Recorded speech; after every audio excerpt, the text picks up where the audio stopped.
location. Pardon me. Co-location of telecommunications equipment located on Silo, which met the regional plan and we found to be of no significant regional impact. Another one. I mean, yeah. I'm having a hard time recalling the second. We went over the Grand Isle Library, of which I recused myself, so maybe that's why I'm having a hard time remembering, even though I still attended the hearing. An Act 250 hearing on that we're going to be building a new public library, and that was found to meet the regional plan. We did make a suggestion to the town that we do our best to include some sidewalks at the start, since the town has no sidewalks anywhere within it. And thirdly, we looked at a plan to eventually, they're shutting down an old gravel pit, and the proposals for up to 8 warehouse/storage type places that are to be determined. And the committee had a bunch of questions that we would like answered, so we're going to revisit that project in the future and try to get some answers to the questions that we had. And I guess that summed up our meeting. Thank you. You're welcome. Transportation Advisory Committee, Barclay. We did not have a forum, but we did have a informational meeting and had a phenomenal presentation from Seth Jensen from Loyal County Planning and SLR consultants who have done a full length of Loyal. What's the word I'm looking for? Modeling plan that include that they use LiDAR, they use GIS, they use location of existing buildings and records of previous flood levels, and they can now take pretty much any situation and model it and show what the flood results will be, how different culvert sizes will affect them. It was a fantastic presentation. I hope we can get them to come to the full commission. And Catherine and I chatted just a little bit before the beginning of the meeting. Maybe somewhere or sometime we can find enough money that we can get the Mrs. Roy done the same way. But they were able to show like a tributary coming into the Lamoille in a 500-year flood in the whole river valley would do this. But if you have a 500-year small storm just in the tributary, then they could show you where the flood level would be on that side of the bridge culvert. It's really, they have all of this information. Now they can start playing with different scenarios, and then from there they can start thinking about what are the economic consequences, what are the trade-offs. And that's the entire Memorial River? It starts in Hardwick and it ends at the High Bridge in Georgia. Okay. What was impacted 2 years in a row with flood? Yeah. Wow. Okay, next is Brownfields. Anything sure then? So we, just as the report says, we did approve, supplemental funding for LaSalle Street and then discussed funding for, from the revolving loan fund for St. Johnsbury Armory and the Champlain Transmission Center. Regional plan and policy, Lori. We met and I thought had a very productive meeting reviewing the most recent draft. And based on what I saw, this seems for me, Breaker had an excellent suggestion about some wording. Megan brought up some stuff and Elizabeth did her usual corrections. And I think we've got a lot accomplished. Vermont Economic Progress Council, Barbara.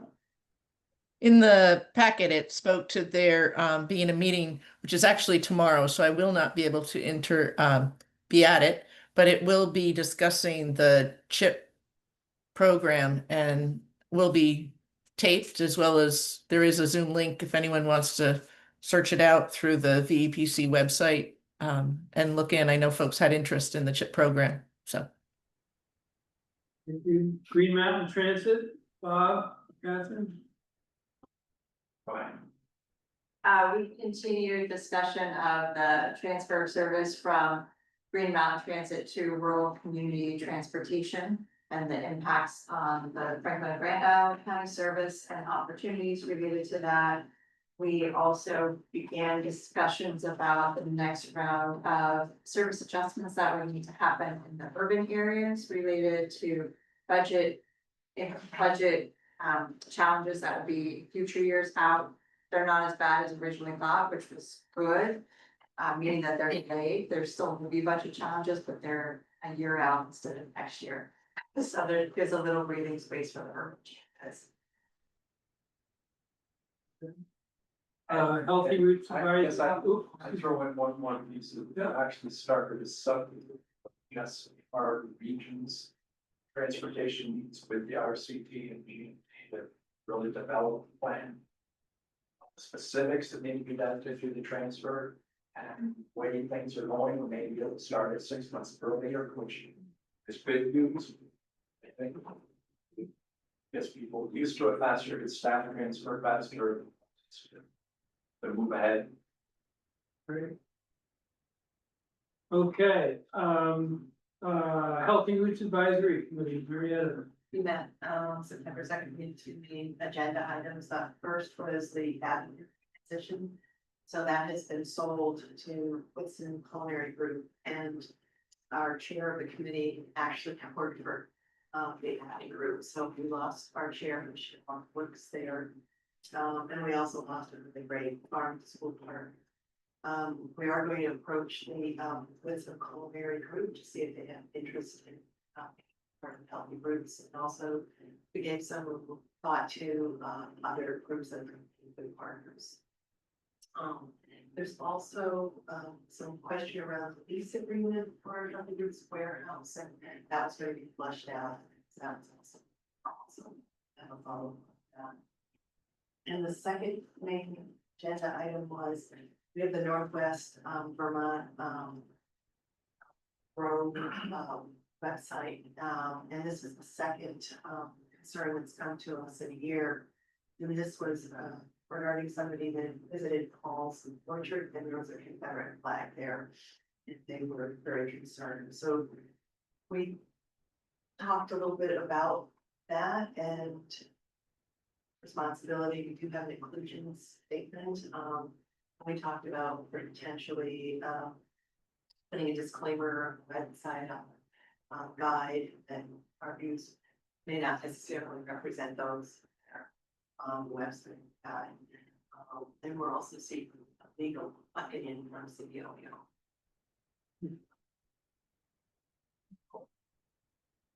Ironic, he's my neighbor.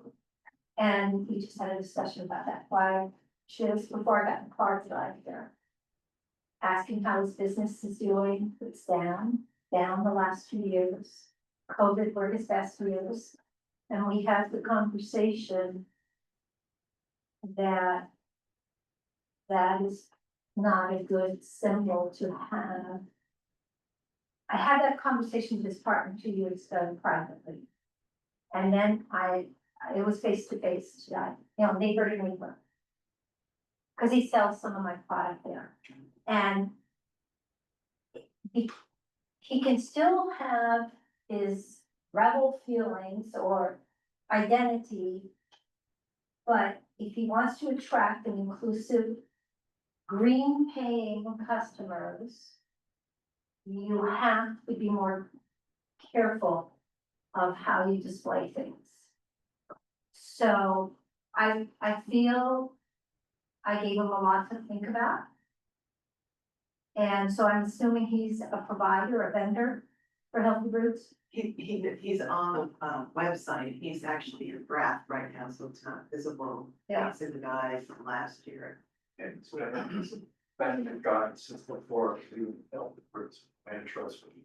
Always been a guide as one of the farms. Yep. And he's been my neighbor for 45 years, so I know him really well.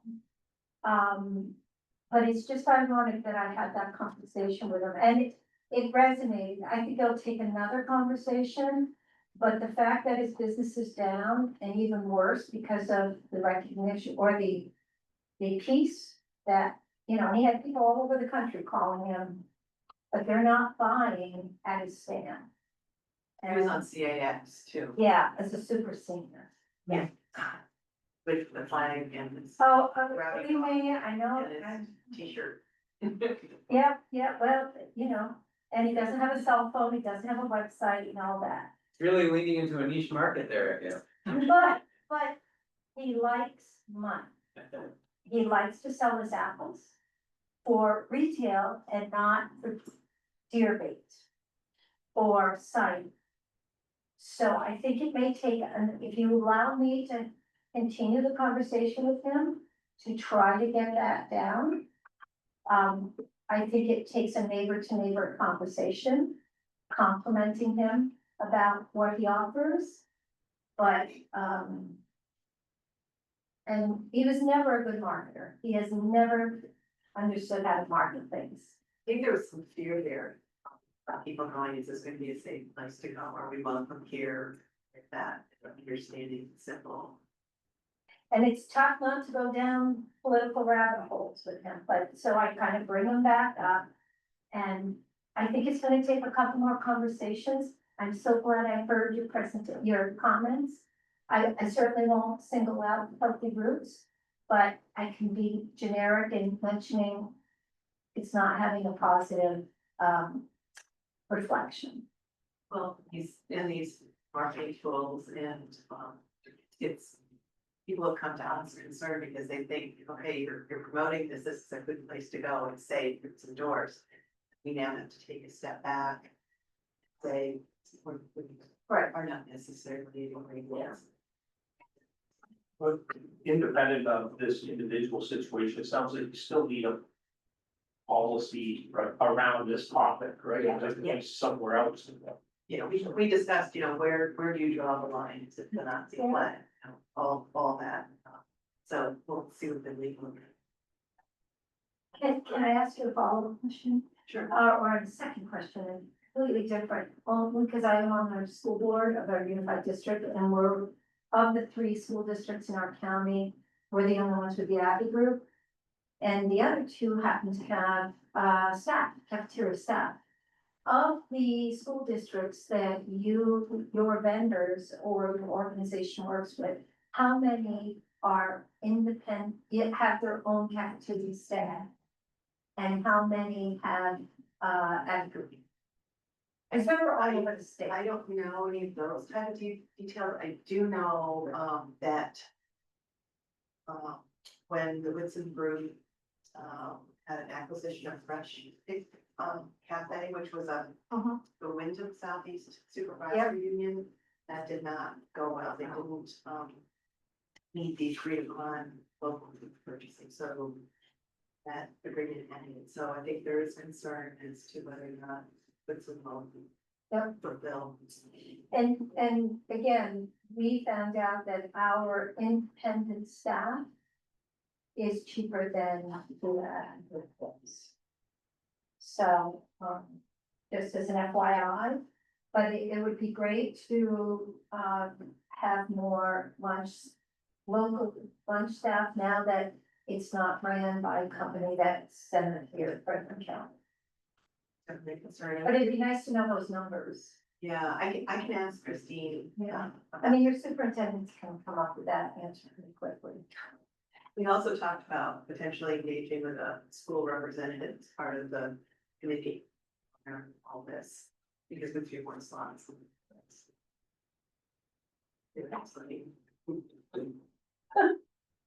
Well, thank you, Marietta and Sylvia. That's a pretty interesting topic, and it looks like it's being handled in a very good manner, low-key manner with the tempers rising. It's great to hear. Okay, Northwest Vermont Regional Foundation, Kirk. Nothing to report. All right, any reports from the staff? Okay. Hearing none, then we'll go back to our featured speaker, Eric Johnson. He became department commissioner in January 2025, and he spent most of his career in the energy sector in Vermont, including times at AIV, Central Vermont Public Service, Vermont Energy Investment Corporation, and Velco, where he held senior positions in communications, government affairs, and strategy. He's a very dynamic speaker, doesn't sugarcoat what he wants to say, and could easily have a second career as a comedian. Welcome, Eric.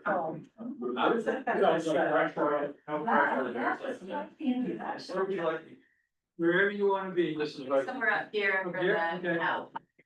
for the folks online.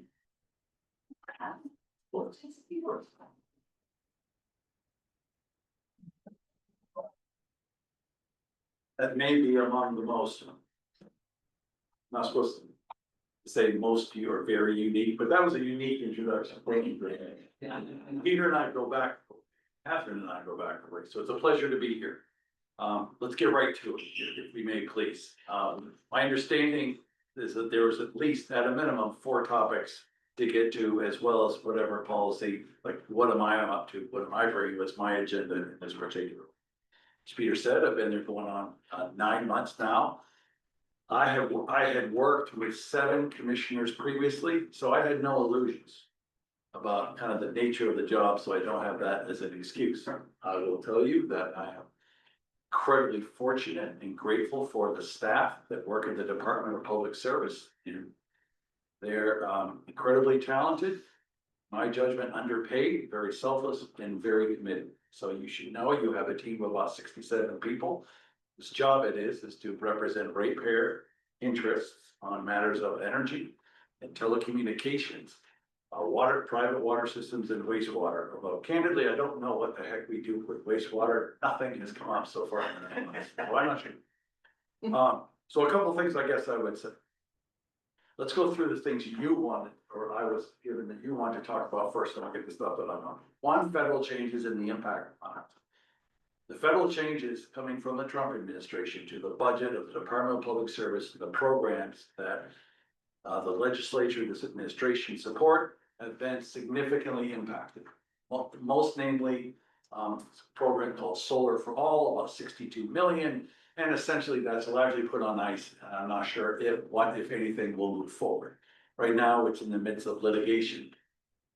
With the Department of Energy, they said, we're gonna take this away. He said, you're not actually following the law. Here's what the law says. I just got back 3 days ago. Your complaint is registered. So now we go to the next step. We're joined nationwide with states, I guess in this context, I'll say red and blue. So Georgia is very active with us. Not so much Alabama, but Colorado, kind of a purple state. And I'm making that distinction to let you know this is kind of universal concern over this program, because this program is low overhead, really trying to help some of the low and middle income people utilize solar facilities to drive down their ongoing monthly electricity bills. It was smart to me. I had nothing to do with its genesis. Smart program, but my guess is that one's gonna go away. And further, that will have at least noticeable impacts on our team. It's like, it won't sound much, I just said 67, but every single position, we've been through 2 rescissions I'm aware of, say, in the last 12 years. So the department years ago had about 87, 92 people. Now it's down to 67 people. Some of those are part-time, and this will knock it down another 4 or 5 if in fact that program goes away. Doesn't seem like it, but it's a lot when you're a small office. So that is among the impacts. There are others, but I thought I would stick with the one that's the most concrete. Under Governor Scott's leadership, what we've really tried to do is not go looking for a fight, not engage in the press in hyperbole or rhetoric, simply try to do what's best for Vermont and try and work quietly and constructively with the Trump administration. We've had some modest successes. I'm hopeful of more, so we have expressed our concern over this impact. I should also mention, in fairness to all concerned, this had strong support of Senator Bernie Sanders, and that could have been a huge strength, and when it is not necessarily the hugest of strength at the moment. So, and that's the game, and those are the things that we're in. So I guess enough said on that point. I would just say that's the course we're trying to navigate, but it has caused a lot of consternation. The other issue that was asked was the Sheffield Highgate export interface, SHI, constraints within the region because the wires that head out aren't big enough to allow for free flow at times of high generation in the region. As you know, wasn't a huge amount of development in this geographic area. And there's a lot of, call them engines of energy generation, and the wires that are there fundamentally weren't robust enough to really move it out like 24/7, whatever is being generated. Good news there.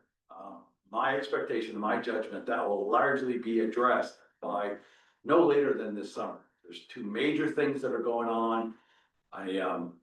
Some I'm technically speaking not allowed to share because it gets into what information are you given to energy marketers.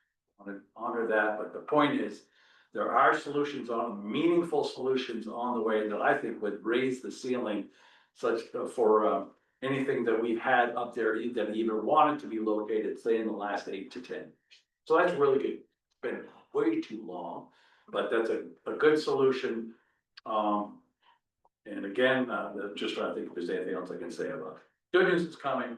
I would expect by June, there'll be meaningful, no later than June, there'll be meaningful relief to the degree it's been somewhat mitigated. But again, it was asked, it's taken too long, but that seems to be on the path towards resolution. As Peter well knows, Catherine as well, these things move slowly. This one moves slow among the slow. So it's thinking, like a decade. But thankfully, it seems to be heading towards a resolution.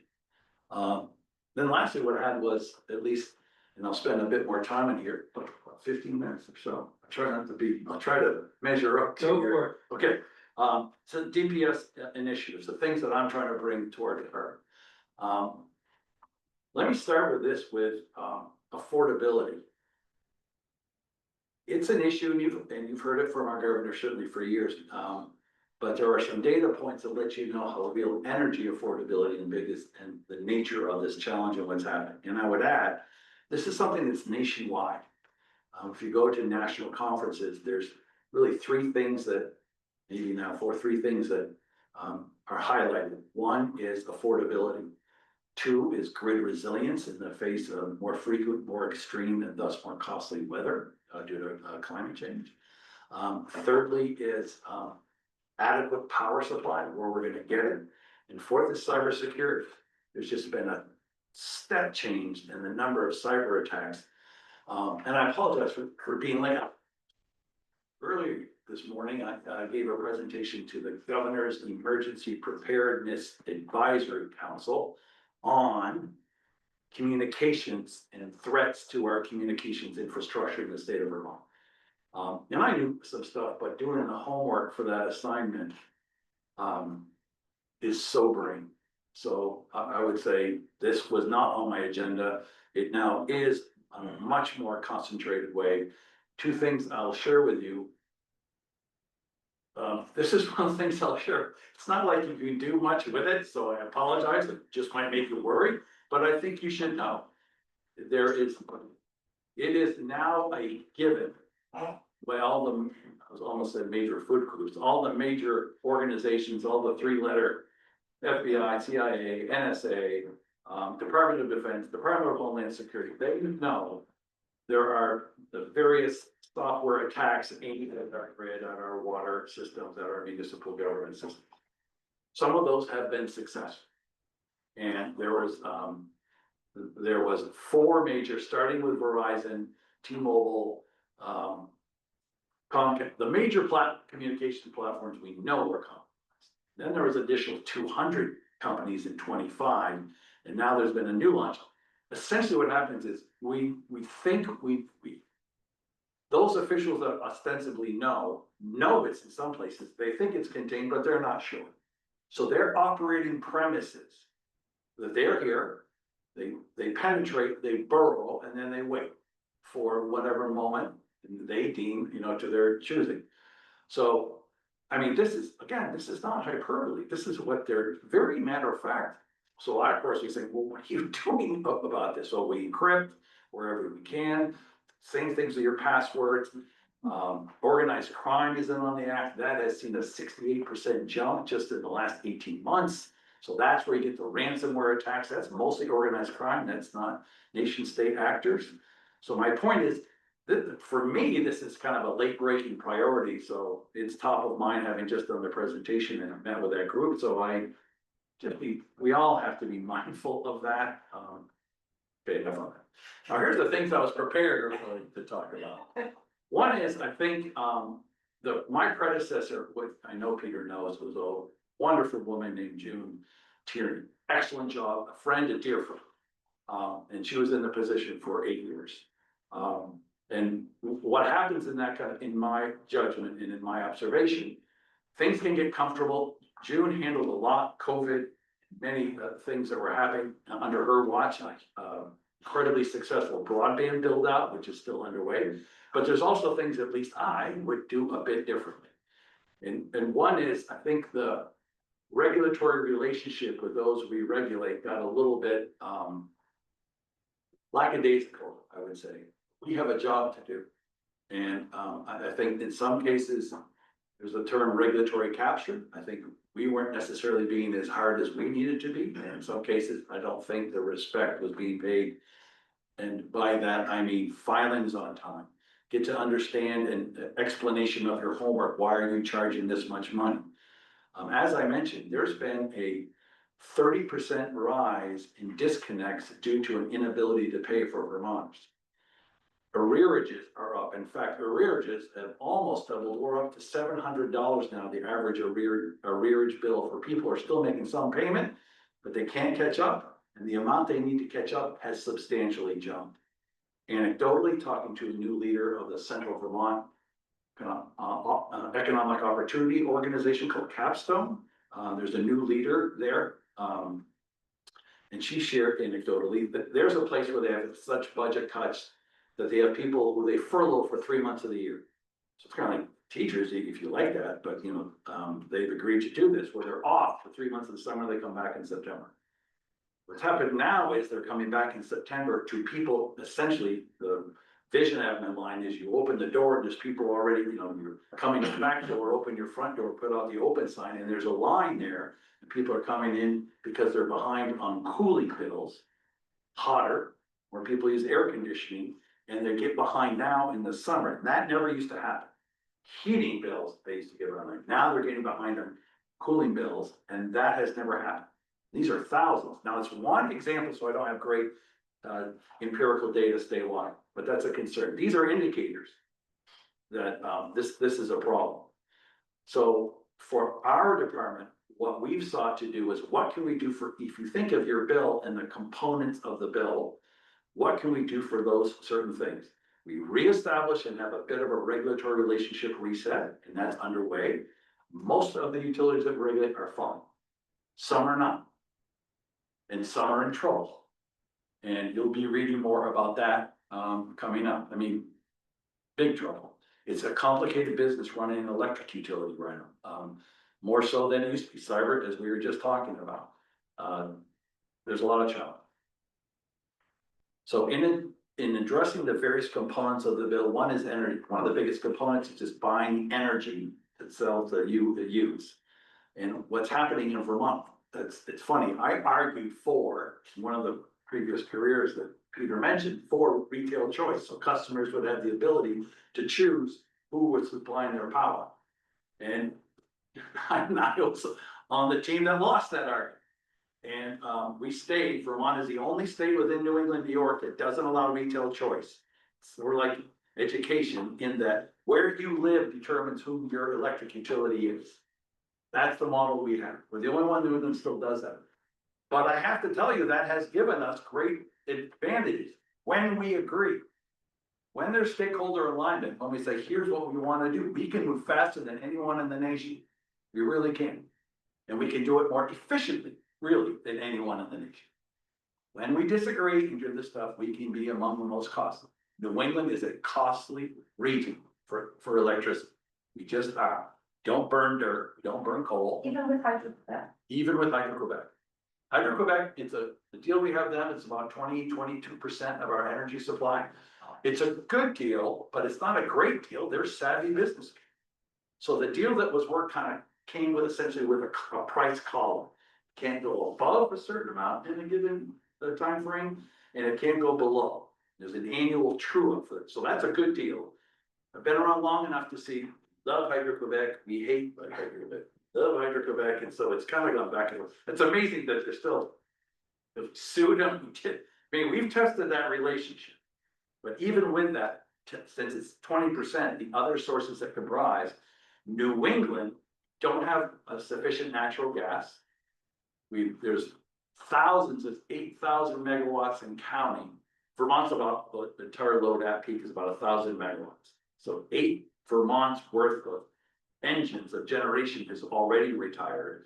So a lot of that power is coming off. There's fewer sources in the market. It's a competitive wholesale market. So what do the Vermont utilities choose? They're the ones in Vermont that still choose what the power supply, what they're gonna use. They have to share with us and they have to get approval on their contract from the commission. With the ratepayer advocate, kind of judge is the Public Utility Commission. We advocate a position and the Public Utility Commission either agrees with us or does whatever it wants to do. So there's been a dearth of choices right now. Power supply options, especially for Green Mountain Power, is the biggest utility. They kind of set the table for a lot of the other utilities. So beginning in 2030, 2032, there's going to be a bit of a gap right now. Even though it's expensive, they were counting on some offshore wind that is very close to being built. Well, that has been compromised, we'll say, had some setbacks, shall we say, because the president has made no bones about his opposition to offshore wind. Further, I don't know that trying to site a natural gas pipeline in New England is not for the faint of heart. And there's been at least, say, in the last 15 years, 3 substantial attempts that failed. I think where we are now, because of affordability, everyone is feeling that.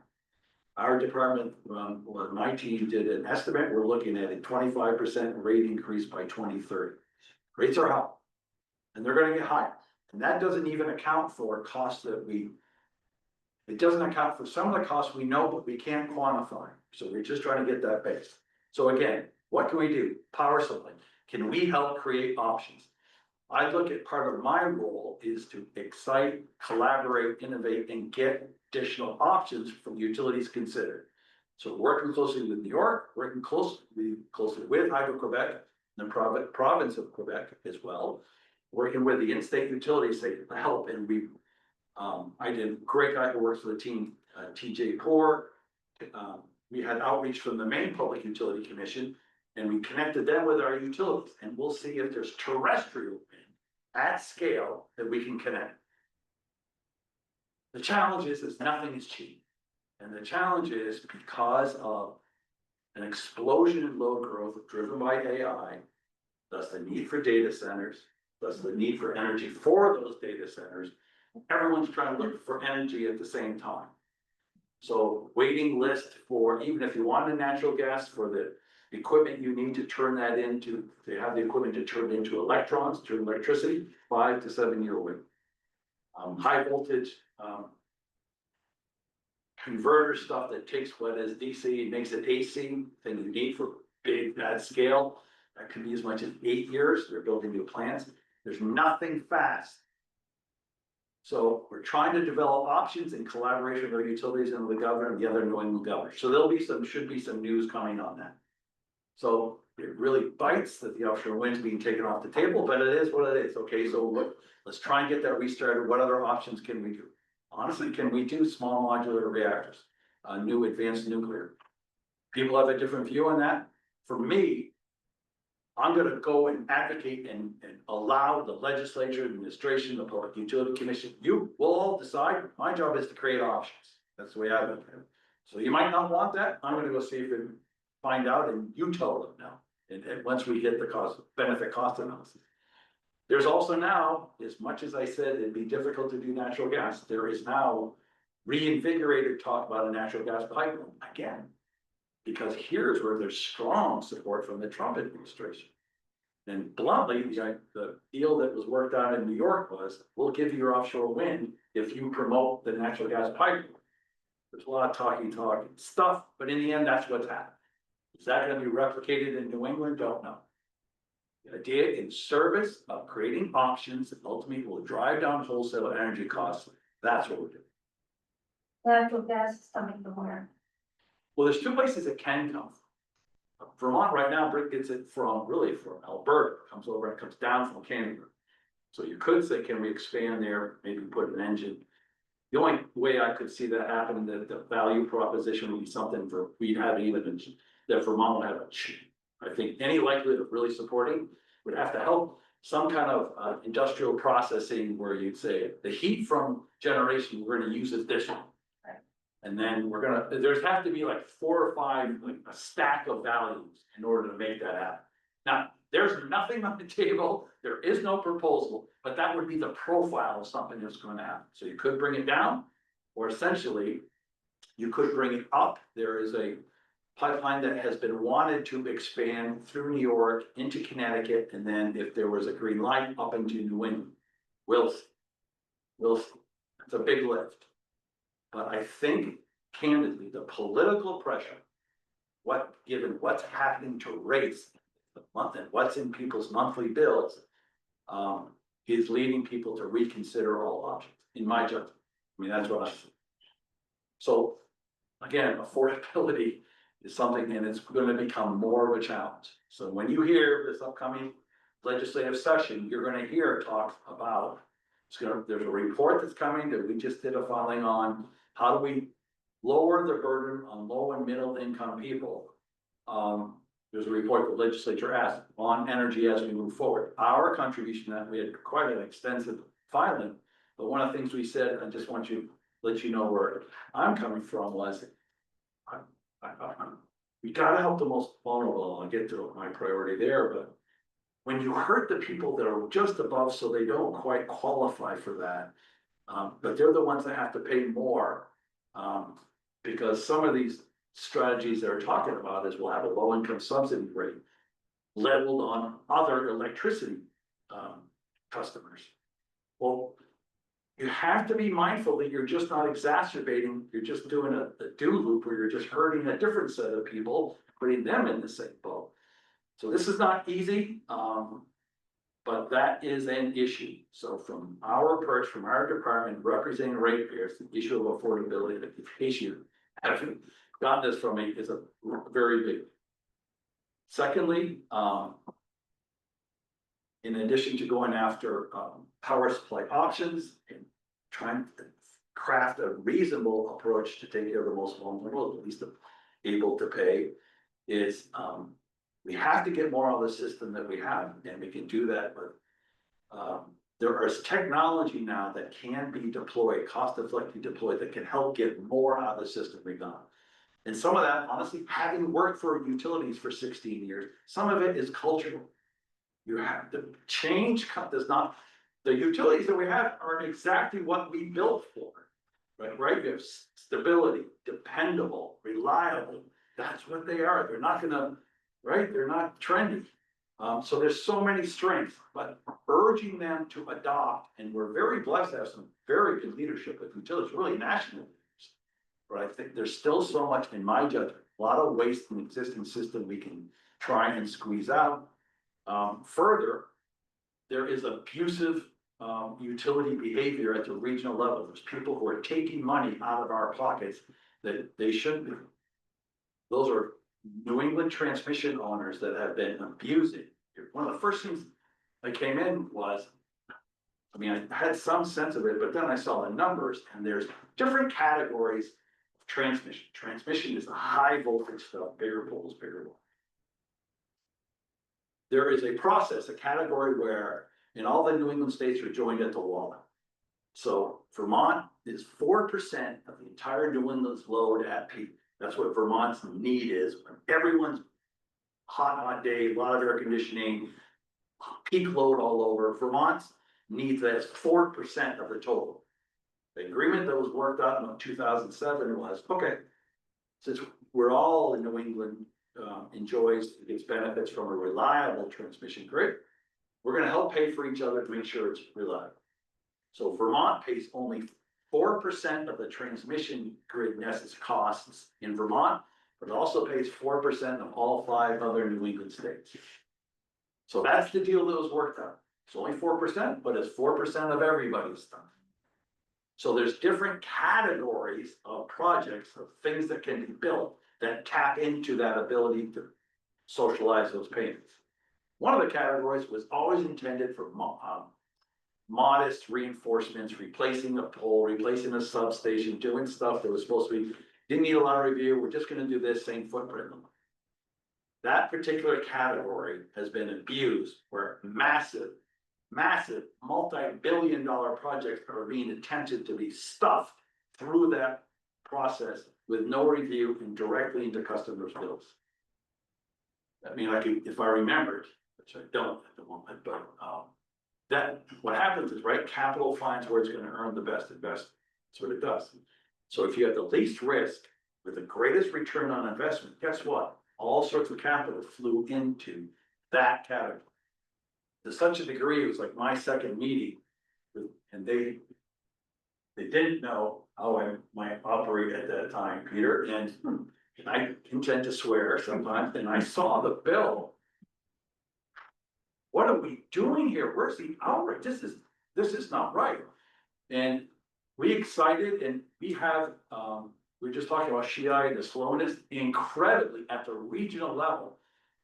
We, and the other states, it just took a bit of a spark, have agreed, and there's gonna be an independent reviewer who's gonna look at these and say, no, and we'll see exactly how that process, and it's not in place. So there's still the possibility for abuse.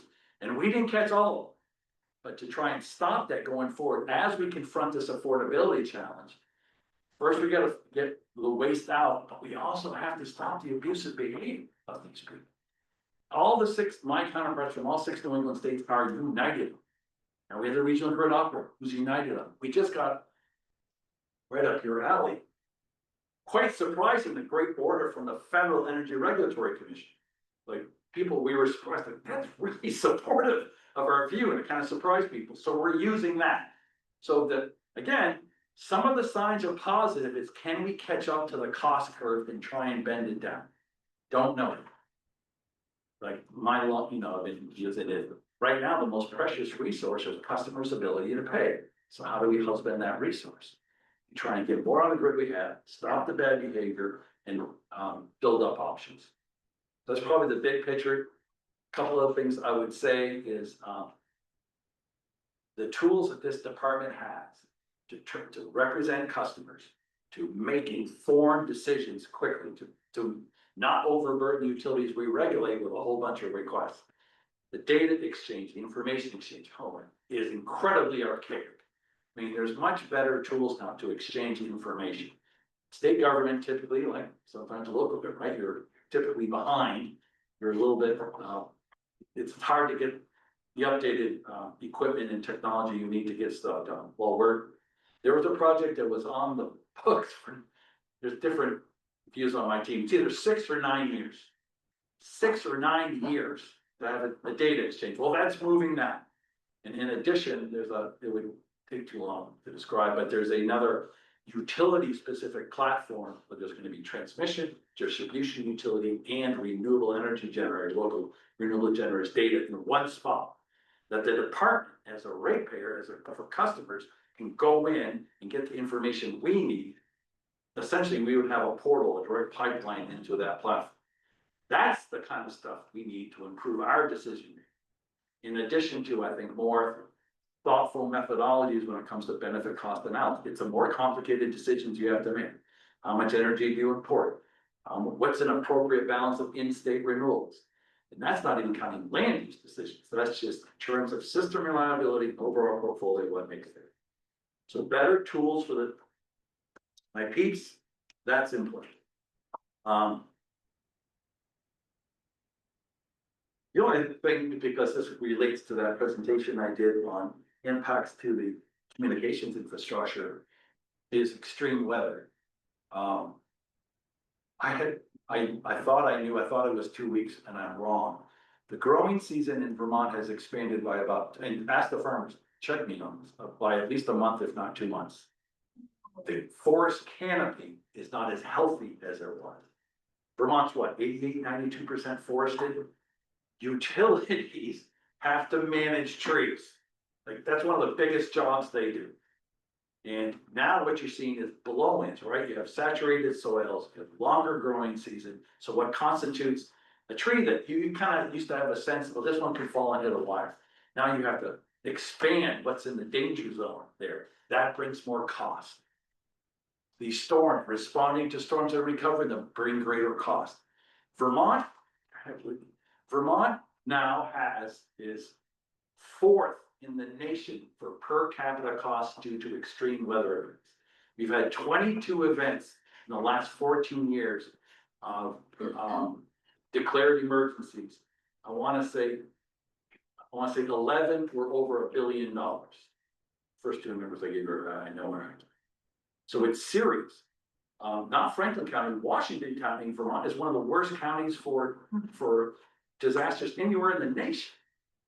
We're gonna scale a while over the face. That makes perfect, Caledonia, that makes perfect sense. So, that has a direct impact, again, on what customers are seeing on their bill. So how can we get smarter and what do we do about that? So that becomes, I credit GMP for being innovative and having a good idea, which is we're gonna bury some stuff, which the technology has changed, so it's a hell of a lot more cost effective than it used to be. We're gonna harden some stuff, and there's tech you can put on your wires and stuff just to make them a bit more robust. And what role like home storage and maybe community owned storage might be able to do. But those aren't cheap. Yeah, those batteries are huge. I mean, you have, I just visited a farm 2 weeks ago that's hosting some. And they're very, very expensive. There, so again, the best thing, it's such a Vermont thing. I grew up in Barrie, right?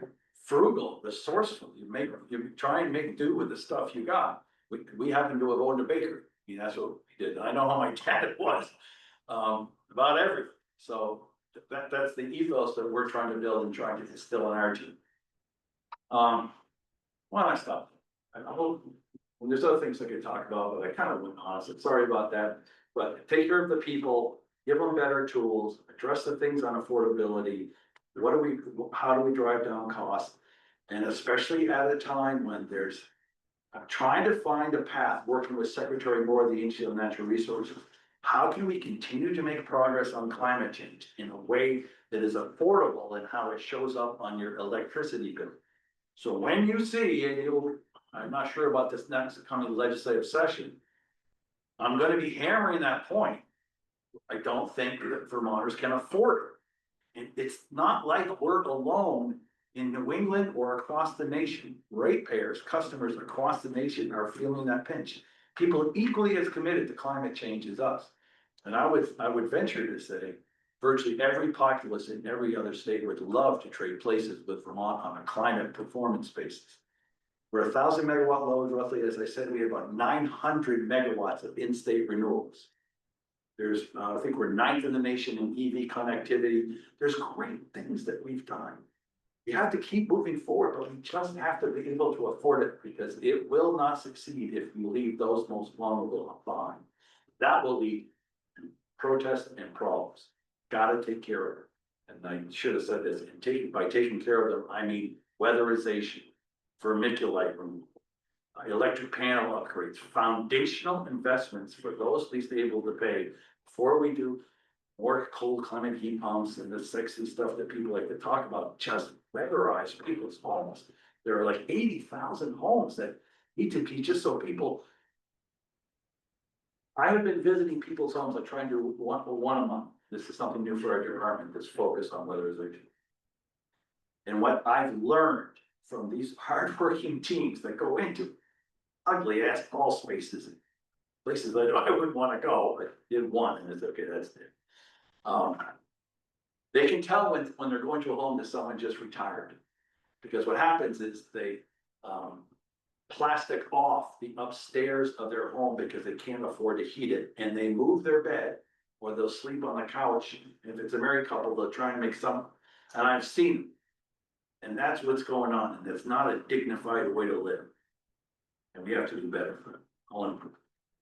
Thank you, Kurt. I want to make a couple of remarks since I've been a participant in the electric scene for most of my career. And that has a question or two for Kurt.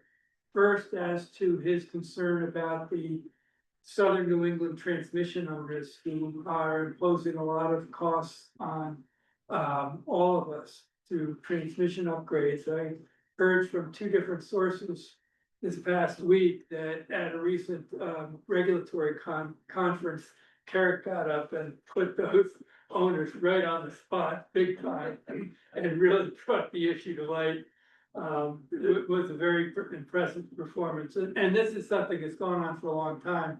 The forerunners of were New England Electric and Northeast Utilities, and those two used to run it by themselves as a fiefdom, and it's gradually morphed from that, but there's huge amounts of costs that get spread around in ways that can get buried. Second, in terms of diversification, I hope that you are reviewing the targets that the department has given to the regional planning commissions in devising their regional energy plans, because among other things, they wanted to reduce natural gas by 95% by 2050, and to triple the amount of electricity. And so in terms of diversity, I'm just wondering if there's a little bit of a dissonance there. And of course, those targets were really binding on the regional planning commissions if they wanted to have enhanced authority in section 248 procedures. So they would go right along. And finally, the issue of small nuclear, there's always the issue of long-term waste disposal. They're all of us sitting on stream bed banks across the country. Yucca Mountain was ready to go, already permitted, and Harry Reid blocked it all these years. So there's a political issue that has to be addressed before there can be significant movement there. I don't know if you have any reactions to any of that. One, there is dissonance and inconsistency all over the place. And I think what we're seeing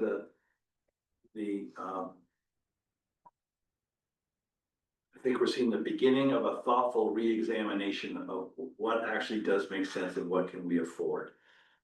So thank you for bringing those up. There's a whole host of things when we were in a better position, and the cost, inflation, pandemic, all the things that hit, supply chain, everything has conspired to substantially raise costs. That will cause, and I think all these things are going to need to be examined. I'll specifically ask about that on the bonding requirements. Here's a specific thing that's going to be coming out.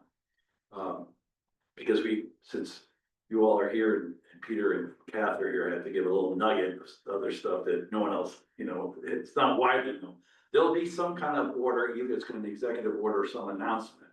There's been so much back and forth for real, I would say, ambitious plans, and I get it, right? I have been part of trying to divide those, and we just came out with a climate action plan.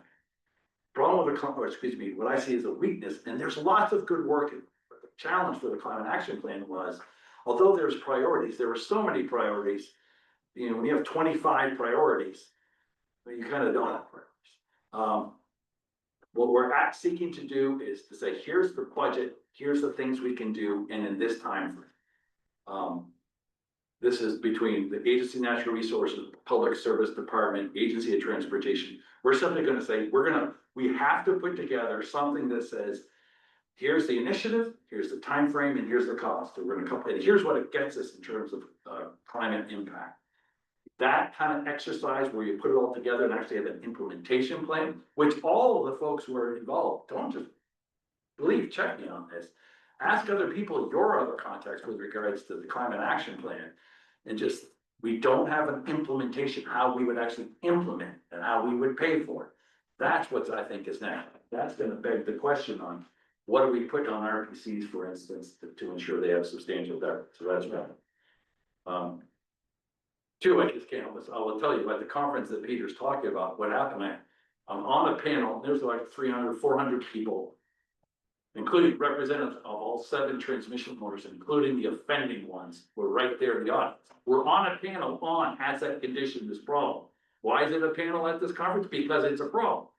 So I had the microphone and I did my talks formal speech, and then we're doing Q&A, so we had it.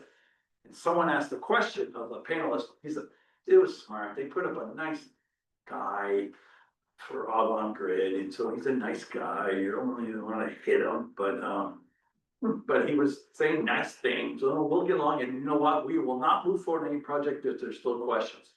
So I grabbed him and I said, okay, so you're agreeing that you're not going to move forward on your asset condition projects if we have issues. All right. So I started with Velco, because Vermont one, because I knew they'd instantly raise their hand. Said, where's Velco? Do you agree? Yes. Okay. Eversource, where are you? Do you agree? So the whole audience turns. So what are you supposed to do? And you're confronted. So he raised his hand, and I went utility by utility, and to raise their hand. I said, good, now we're all set. So people started clapping. Yay, so we got that. Yeah, but it's serious. I mean, they're stealing money from us, and they need to be called out. And yeah, it's uncomfortable. Well, actually, I did enjoy it, but I did. Small part. Anyway, so there's with regards to small modular reactors. Honestly, Peter, so here's what I think is going to happen. There's gonna be a huge hue and cry. I totally agree, and I've been very open. I'm pushing to get, honestly, I would like some option for SMRs in Vermont. I'd love it to see if we could repurpose Vernon once all that deconstruction goes away. However, first, what is Vernon? That's my first thing. What is the community want? Does that make sense? And we don't have that nailed down. So it may be, I get us ready for some options and they say, no thanks. There could be other options, but to me, railroad siding, water cooling, all the electrical facilities, I mean, that's obviously logical place. But what is the community? Secondly, waste. I don't have a good answer, but your point that you cannot move forward until we solve that, I just don't agree with. I think unfortunately what we have typically done, and I think we'll continue to do, especially with the support that it's getting from the federal administration, is there's already, there'll be 3 projects one has begun construction in Ontario. This is gonna start to happen. Now, there is some technology for reprocessing, but I've heard such mixed reviews that that's real. I think it might not be. So your point is incredibly well taken. What I'm hopeful for is when you have affordability challenges, there's technology, it's right there, but what are we gonna do with the waste, which you're totally right about, that will precipitate the requisite political courage to find a deep geological place to put this crap. It's already found. I know they have, I know. You're right, of course, but there just hasn't been the requisite political will. Right. And I think if when the public writ large is saying, you mean we're either gonna pay this, or we could pay this if we have that. Especially if we're saying we're gonna electrify everything, and you can't make electricity, we want it to be the fuel of choice, and you price it out of everyone's ability to pay for it. And that's why we can't leave people behind, because it will hurt our climate change goals if it isn't affordable. So I hope it's not a great response. I just think I could very well see us moving forward. And so it begs the question, and it'll be right on the precipice, and God, please, some bad thing happens or whatever. A lot of times, right, we're can always count on America to do the right thing after it's exhausted all the opportunities to do the wrong thing, whatever Winston Churchill said, right? Well, I think that it can apply to it. Thank you. Other questions, comments? Thanks for coming tonight. Sure. Following up on the last piece of your remarks, very interested in options that might be out there for households and, especially lower income households to retrofit and fix up their homes. I mean, the aging housing stuff in Vermont's a problem for everybody, not just the people who live there, but do you think DPS might be getting more active in coming up with some options? There are some existing ones, there's one that actually Champlain Housing Trust goes through us to get to HUD money to get to, called the home repair loan program, where they do, shared equity loans to low-income households to do things like weatherization, fixing up, failing electrical systems and that sort of thing. But then there used to be the old PACE program. Oh, yeah. Where you could use your property tax bill to finance, On-bill finance. yeah, right, to finance electrical improvements to your home as well, and weatherization. And, I think there might be some interest in rolling some things like that out. Impacting education tax? What No, kind of tax? No. Because we have enough with TIF and all that, so. No, it's not. Pace, Okay. Yeah, Pace actually, and candidly, it might have come before its time when it was first, because there wasn't, as I recall, there wasn't a huge. it was like uptake. 10 years ago. Yeah, and it was like, okay, We actually thought, we kind of tried to roll it out in the Yeah. city, but there wasn't really a lot of. that's what I mean, there wasn't huge, Right, but there might be, sometimes it's like, it's the right idea at the right time. yeah, So here's what I would say. So first of all, yes, that's why the governor did the housing executive order.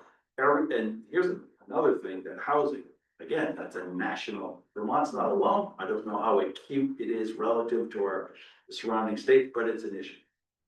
The final, I just mentioned we did on what's the energy burden on middle low income households. What we found was, and this relates to housing, there are over 100 programs to deal with energy efficiency, weatherization for at market rates and for low and middle income.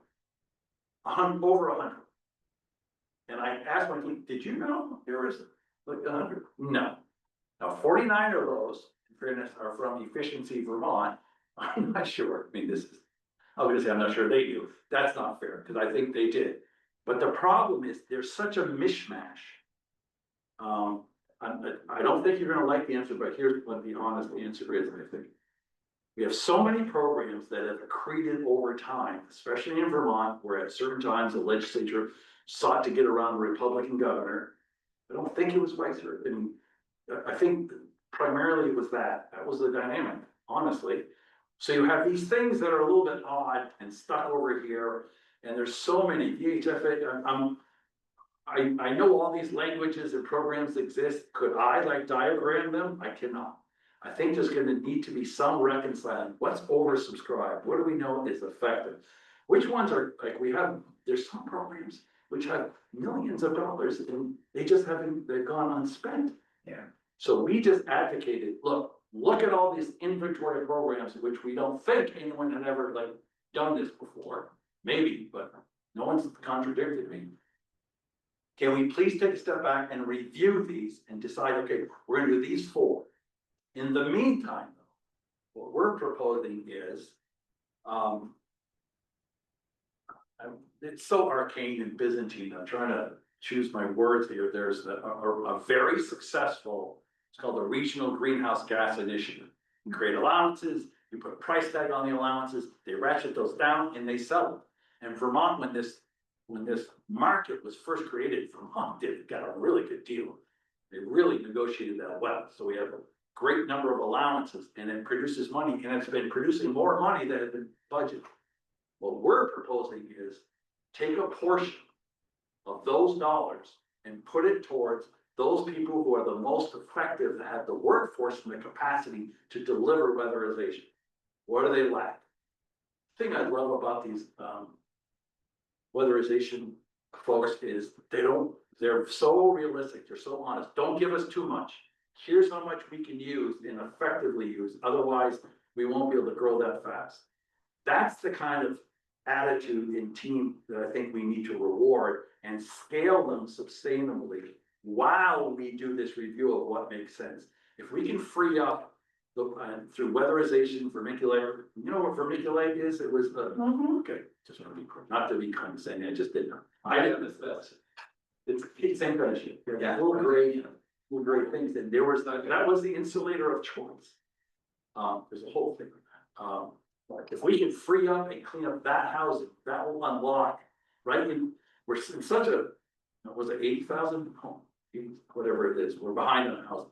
So wherever we can make gains for housing, however we do that would be good. So reconcile the programs, target weatherization and electric panel vermiculite remediation to bring everyone up to a place where we can go to the next step. A lot of this is just foundational. So I guess it's, yes, everyone's talking about housing.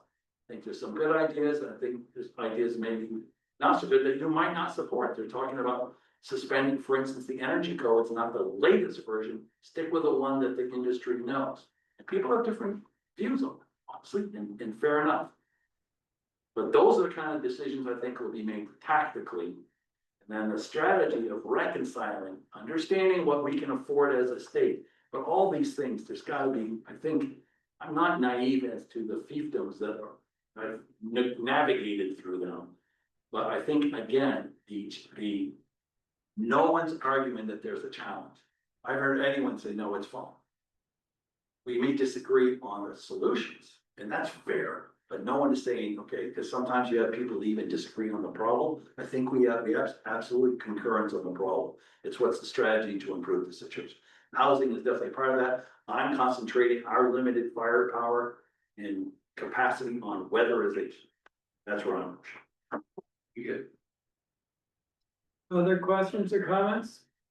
There's money subsidies for heat pumps and heat pump hot water heaters and EV hookups and things like that. Yeah. But what I see is blocking a lot of that doesn't seem to be money for upgrading electrical systems, carry the additional load. And I mean, it's very personal because I have a full 100 amp panel and I can't put a double pole in for a heat pump. I can't put in the electric backup on a heat pump, hot water heater. And that, for me, would be a substantial cost to get to that point. And I'd love to, but, Yeah. it would cost me probably as much as the installation would.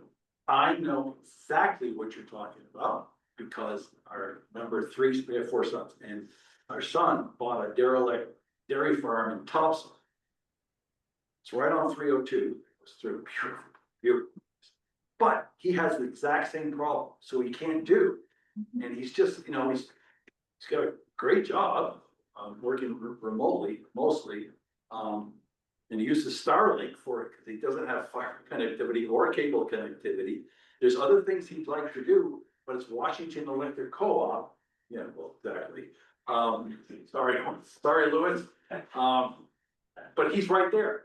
So it's like kind of negotiate. So he's waiting till those other things on his rehabilitating farm. He has investments he has to make, and when can he afford the significant pricing? He's stumped. There's things he can't do, the same thing. So I'm very familiar with that, and we're aware of that. In fact, we're at least gonna make a pitch, and I don't know if you even survive our governmental, we propose as a department, and every department proposes, and then you battle with each other, and then you see what survives. We'll see if it survives, but we're asking for money for the small municipal utilities to do the kind of, we're gonna categorize as resilience investments to unlock that kind of stuff. One, make this system more resilient in the face of more frequent, more extreme, thus more costly weather. Secondly, to accomplish for you and our son. I had nothing to do with, this was what the team wanted, so that wasn't me driving. But we'll see that. Just, Peter, also somewhat personal resiliency. I know that Harold Ash Borer is gonna be a huge problem in the islands. Is that gonna be a big problem in much more of the state? I mean, we're DEC, and they're doing a great job, but this is the year that the tops of half the elm trees in Grand Isle have died off for. In fact, we're having capital for a day. It's one of the governor's great initiatives in Grand Isle tomorrow. And we're meeting with VEC. We'll tell you my judgment. They have one of the best leadership teams in the state of any utility. We're gonna discuss, they're gonna take us on the field, we're gonna look at emerald ash, but I'm very familiar with that and the whole nature of invasive species. I did like 13 years of forest policy. So I'm very familiar with that. Danger of those trees, the way they fall, the way they do, that has been something. And the operating committee of Vermont Electric Power Company that has all the utilities have been strategizing, collaborating on how we get after that. It's a big deal. Don't hear about it much, so thank you for asking. I don't have the great, here's what we're gonna do, but I know it's all built into the utility vegetation management. It's about 60% of the canopy of trees in the Champlain Valley. 16. 60 in the Champlain, my forester told me. I had, So, I heard 40, but. That's fine. Howard, did you have a question? I have a comment, if you will, especially along the lines of the heat pumps that you guys have been touching on. Everyone should notice, and sir, I'd like to thank you for being so cognizant of those least able to pay their utility bills. It's refreshing to hear somebody in your position think this way. With that being said, I agree that Vermont is very, very far ahead of most states in recognizing our energy goals. However, some of the things we come up with are ill-conceived along the lines of being helpful to those that are least able to pay their bills. In fact, I know a lot of people that would love to put heat pumps in, but they simply can't, even with the credits, can't afford the initial outlay for that expense.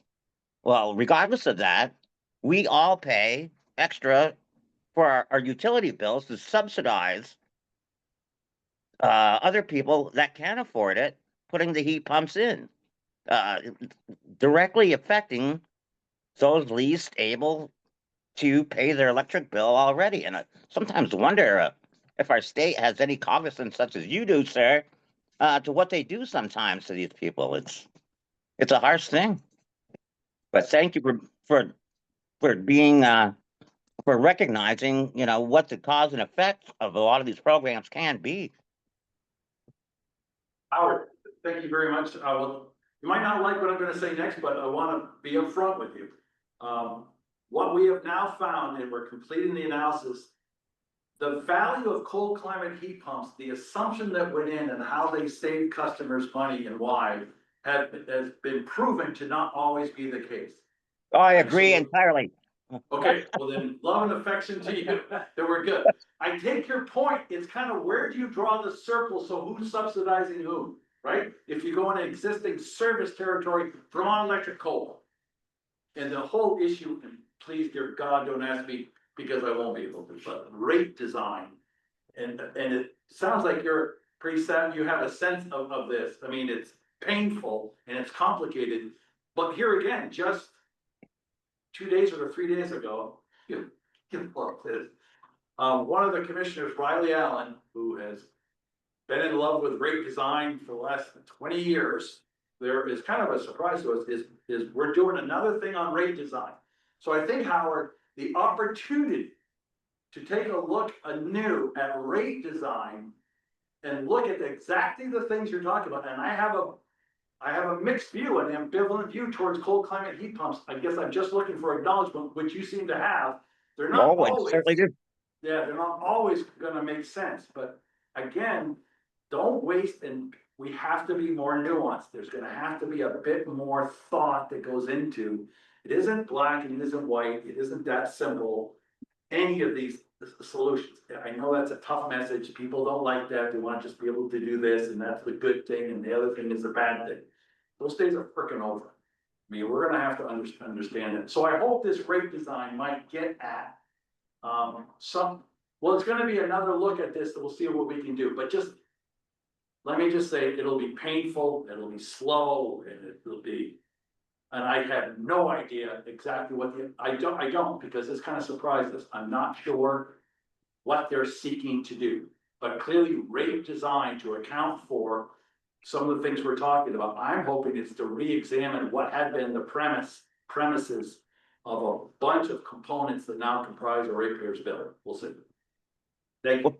again, thank you for being cognizant of these things and having the courage to come out and say this for what I feel is nothing but a feel-good measure going in the wrong direction, as well as being a burden upon the poorest among us. Uh, if you face the truth, the vast majority of the carbon emissions in this state are transportation related, not residential related. So Yeah. what are you gaining here, and at the cost of what? So thank you for being cognizant of these things. So Sure. I hope you stay in your Okay. position a long time, sir. Good luck. Okay. I think we will wrap this up. Thank you very much, Carrie. Can I just, Yeah, one thing, yeah. I had 4 or 5 questions for you. If you can hit me, I'll get them. Real quick, you said Vermont Electric Cooperative has great leadership. Yeah. team. That's a utility that buys all their energy. That's a utility that buys all their. Yeah, I mean, I ran for the board and I sat with the CEO and they. No, I'm sorry, I'm just trying to understand. So is that the best model? Well, Because you were saying that some utilities are in trouble and they're buying energy versus producing it. I thought perhaps the best portfolio would be you have some production, but you obviously have to buy. No utility can. you were right. I apologize if I led, I'm sorry, if, I don't think I said that because I wouldn't say that. I did say the utilities in trouble. In some cases, it frankly is due to mismanagement and poor decision making. That's the one that's right in front of me now. DEC largely, I mean, they've gotten really good, say, in the last 8 years, 9 years. So I love it. Their portfolio makes sense with it. Okay, Hydro-Quebec, 20%. Is that the lowest cost energy imported into Vermont? Ported into Vermont. That our utilities are buying? Yeah. Is that the lowest? Okay, first of all, you have to understand, like, when you ask a question like that, I need to be very specific in to understand your question, so I can be accurate in my answer, and I'm saying that because Yeah. virtually every utility is exposed to the market. They have a bunch of plant stuff they secure, and then there's stuff they just get on the open market. Right. So Well, sometimes when the energy they're purchasing in the open market is the cheapest going. Right. Sometimes it's the most expensive. Well, and why I asked that Yeah. is because last summer, and there's still barges parked right north of the Ross's Point Albert Bridge, is they laid down buried transmission line all the way down the lake, and it's serving southern, well, actually New York City. Yeah. So I've been is solved that power that it's renewable power, is that power, is it the least expensive to purchase? And could that have come to reduce the cost, to be provided to Vermont at a higher than 20% purchase? I think I'm intuiting the question you're asking. I'm mindful of the chair's time, but also I'm gonna say Right. this. One, we had an opportunity to build the sister transmission line. That's the Champlain Hudson Power Express.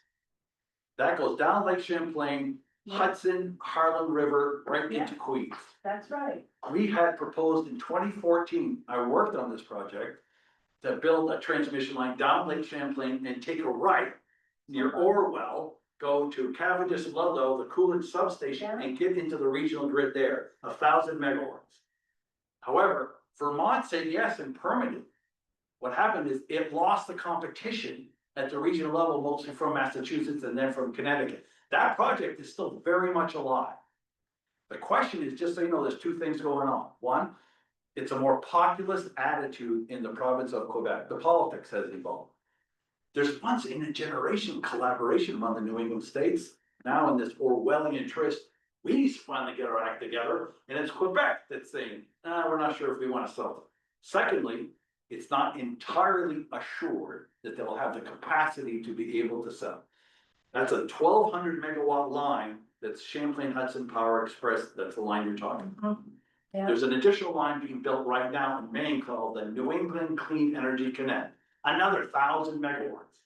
They're gonna have 1.4 gigawatt, whatever it is, massive flexibility. We're still advocating, and if you're gonna do the right thing for a North American grid, you would want another one to be able to bi-direction move electrons north when they might need it, when it's really cold. If we had the offshore wind, you could send electrons north. and then they could send electrons south when we really need. But that line is nowhere, it's not even close really to being actively considered. So we had an opportunity, we didn't quite get it. Here's where my dear friend June and I disagree. I felt we had to actively advocate for that new transmission line, because otherwise the region ignores Vermont. So that's what's going on. And alternative energy, I've got an ag background, digesters. I know of 2 or 3 that have gone in, some upgraded their motors, Yep. some are in the NEK. Yep. These large farms have $25,000 a month bills. And one is going up in Troy that is going up. Solar is gonna basically offset it, and then you have the generator producing power. Is there going to be more incentives to build out? We have farms all around us that could be supplying energy to the grid. And if you're talking about an increase, a 25% increase in 5 years. Yes, that was. All of a sudden, that energy, which if you need more, oh, let's just feed the digester more. It's very reliable energy. It's not like wind or solar. What's your first name? Sylvia, Sorry, so I was there working at CVPS when Cow Power was first launched. Shows how freaking old I am, so I remember, and I agree with you, but part of the challenge is what can the farmer expect to be paid for the electricity he or she produces? So part of the payback of a mortgage, can you get an effective payment? It's like net metering. What are you gonna pay me Right. when I generate electricity? And does that, to Howard's question, is that a fair price when you're considering all the other customers and ratepayers that will benefit or suffer, depending on what that rate of payment for that digester is? but when you're talking 25% increase, that I guess- can change some numbers pretty quick. Well- So I'm just advocating that perhaps we look into that as, you know, we look into. No, in fact, I think that we look into it. That you look into it. And That's then fair. talking about the upgrades, my son owns a 5-unit apartment house, yes, right across the lake in Shakespeare. However, I am sure we had to, down to the walls to insulate, upgrade 100 to 200 amp service, $10,000 for just the bank and the electrician.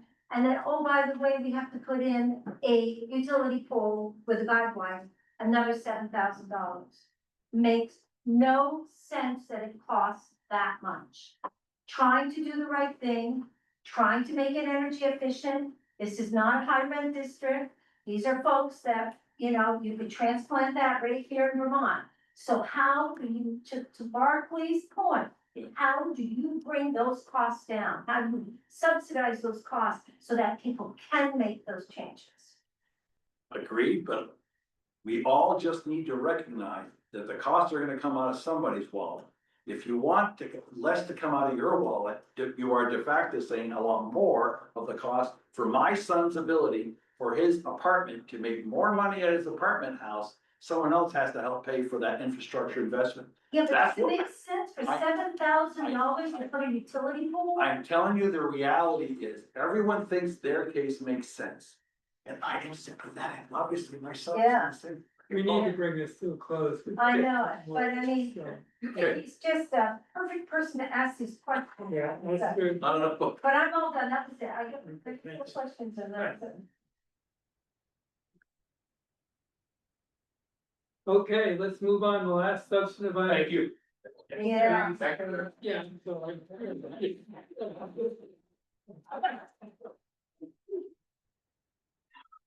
yeah, he's gotta do this every day, you know? Well, this is why I wanted to be here in person. Right, just a better, Yeah. just. A lot going on in the energy field, that's for sure. Okay, Catherine, I guess you're gonna talk about the regional plan?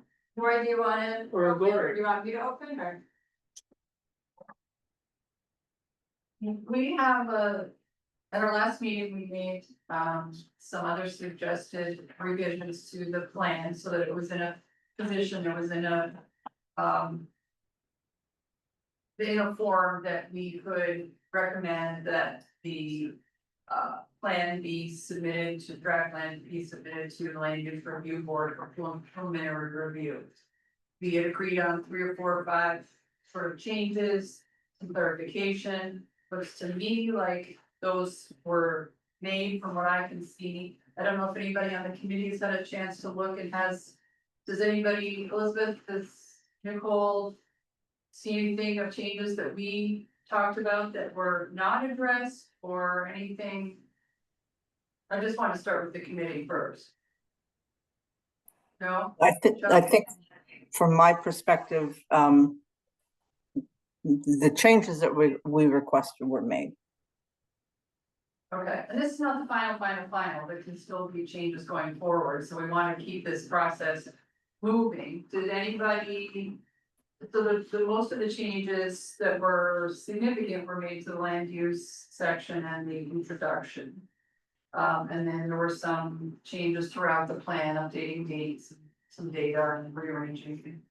Not significant as these sections, dealing with the Act 250, coordination with planning and goals and the things that we have to accomplish and deal with the towns, and going forward. Does anybody have any comments or get a chance to read, anybody else on the board read the draft and read the changes and have any comments or questions or concerns about submitting this and to the board or to the land use? I think they're very well done. I think what needed to do, you know, I had an afternoon where you find out how much the brake system of my truck was gonna cost me, so I managed to go through all 157 pages. I will say I breezed through some of it today, and you know, there are a lot of substantial changes to the plan in general, but the areas that we didn't meet with the new legislation, I thought those were concise. And when you want a motion, I'm happy to make one. Okay. I have a question on page 72. It says there are 3 nursing homes in Franklin County. What are you calling nursing homes? You're excluding ones in Leesburg and Richburg? Oh, I don't know. I have to go to the page and see. Second paragraph, page 72.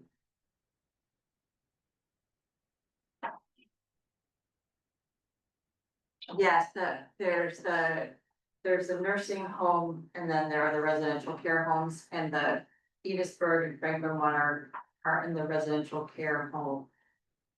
And Richburg, Our Lady of Meadows? Yeah, those are the residential care home category, Okay, which is later. okay, thank you. Sure.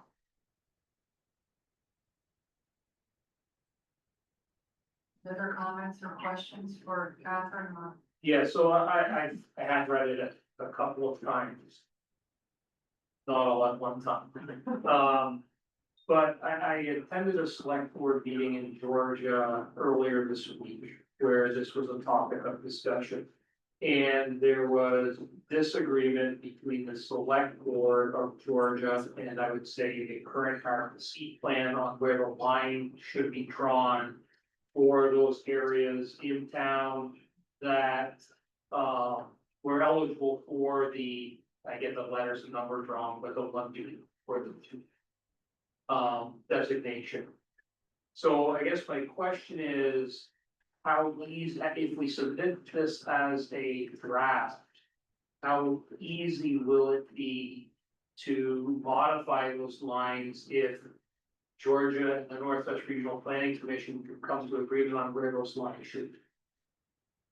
I'll take that, Lori, and I'll note that Georgia is not unique. At the Sheldon Select Board meeting, we had a similar conversation, like, oh, maybe we should look at this and maybe look a little bit different, say off in town, there's an open question about one particular area.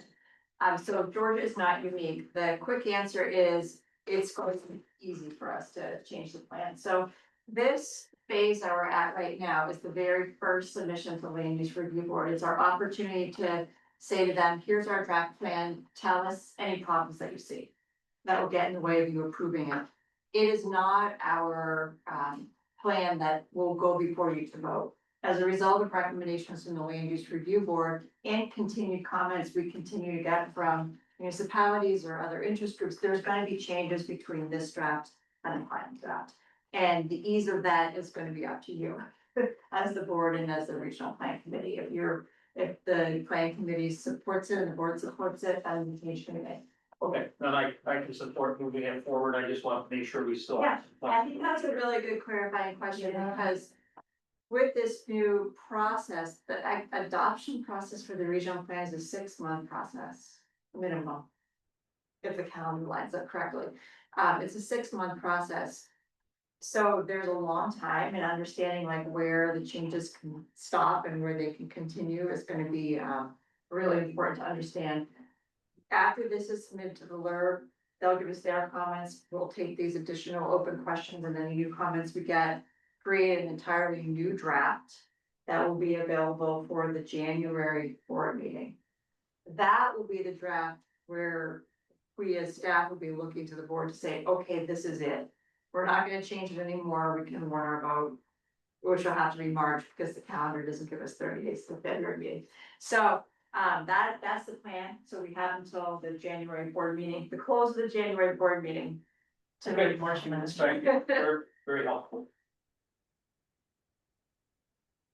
Okay, After I submitted mine today, under the land, the farms and farmland, I thought some of the wording, when it was a little too generic with farm and farming and blending the sugar makers, that industry of maple syrup production with the dairy, so, I mean, I'm happy to share it, but I sent it to Catherine and And I have some from you, I got some from Barclay, I've got a couple of collected comments from regional commissioners that I think are really just editorial in nature and don't change the intent or the meaning, and if the board is okay with me just making those changes before the draft goes in, I can, or I can hold those to the next draft, but they don't change the intent or the meaning of the plan. We really just gotta get our future land use maps put in the door with LURB Yeah. right now, give them plenty of time to. Right. Finalize the plan in the meantime. okay, so we have the committee recommend that we submit that to LURB and Berkeley. Yeah, I'll make a motion that the accept the plan committee's recommendation, and if we forward this to, I don't have to look it up, the land use review board, for preliminary review. I'll second that. Can I make a friendly suggested amendment that we include that we allow Catherine to make the simple editorial changes as already recommended? Please do, yeah. Sure.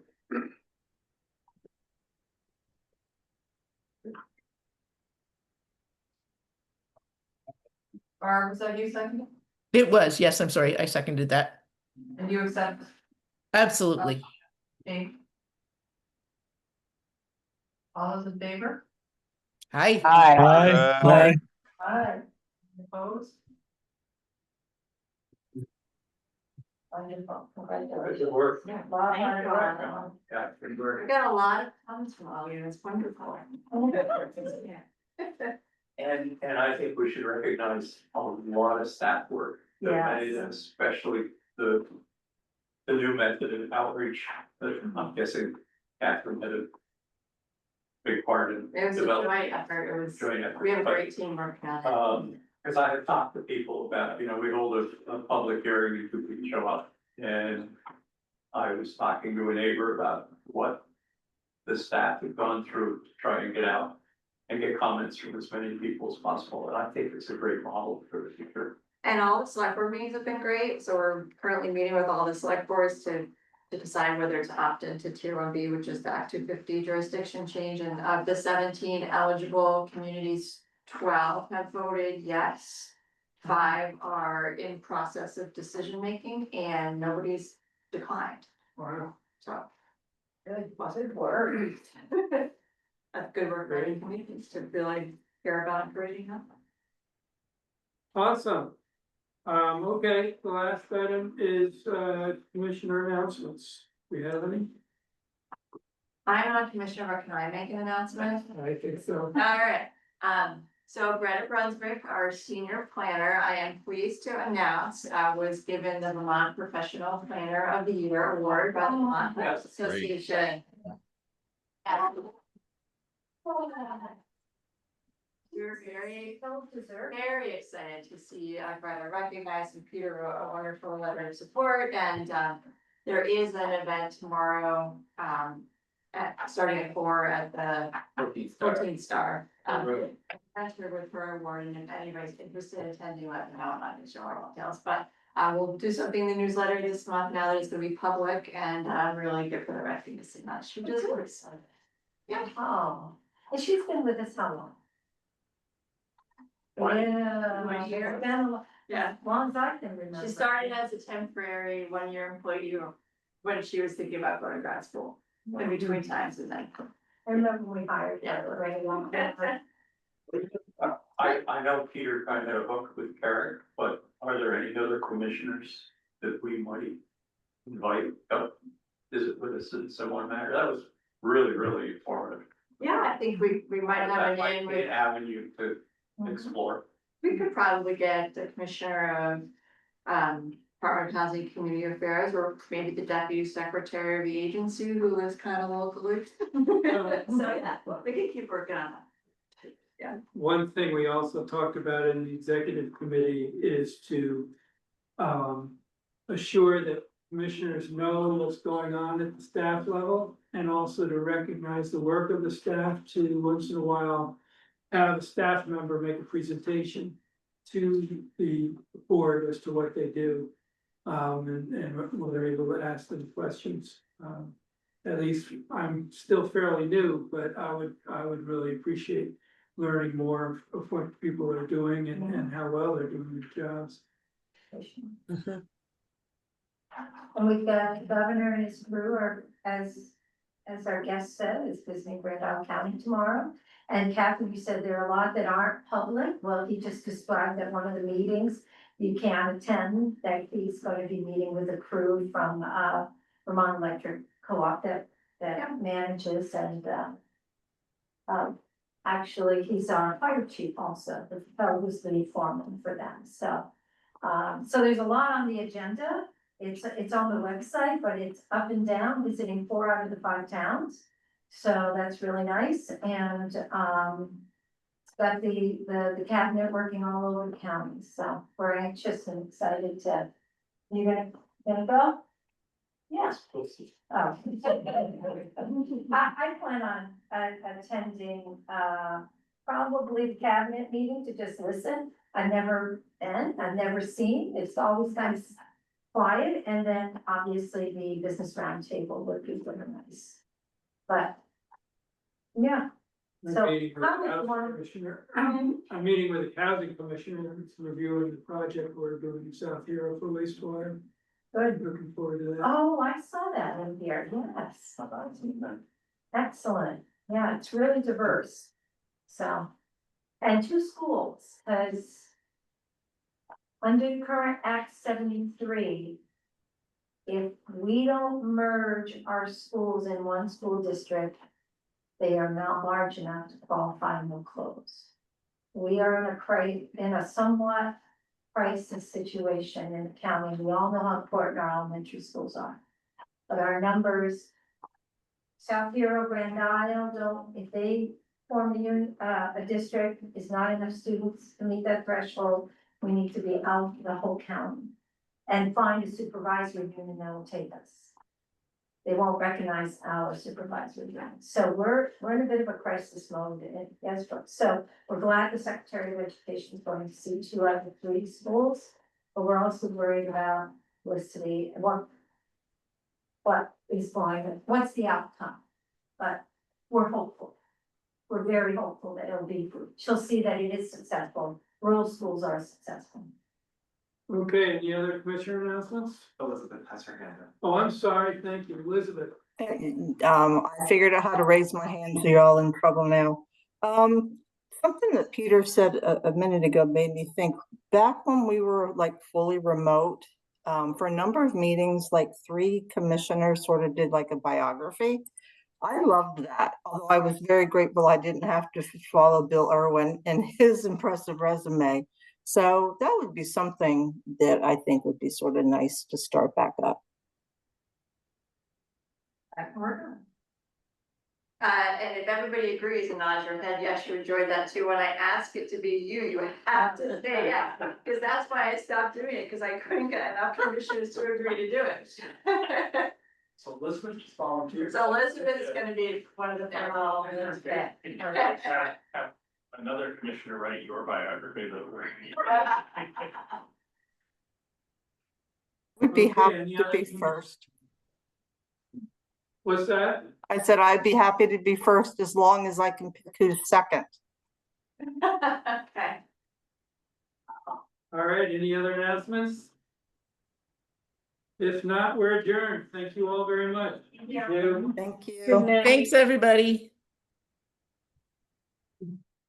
What is the celebration? It's the Vermont Fair, so it's like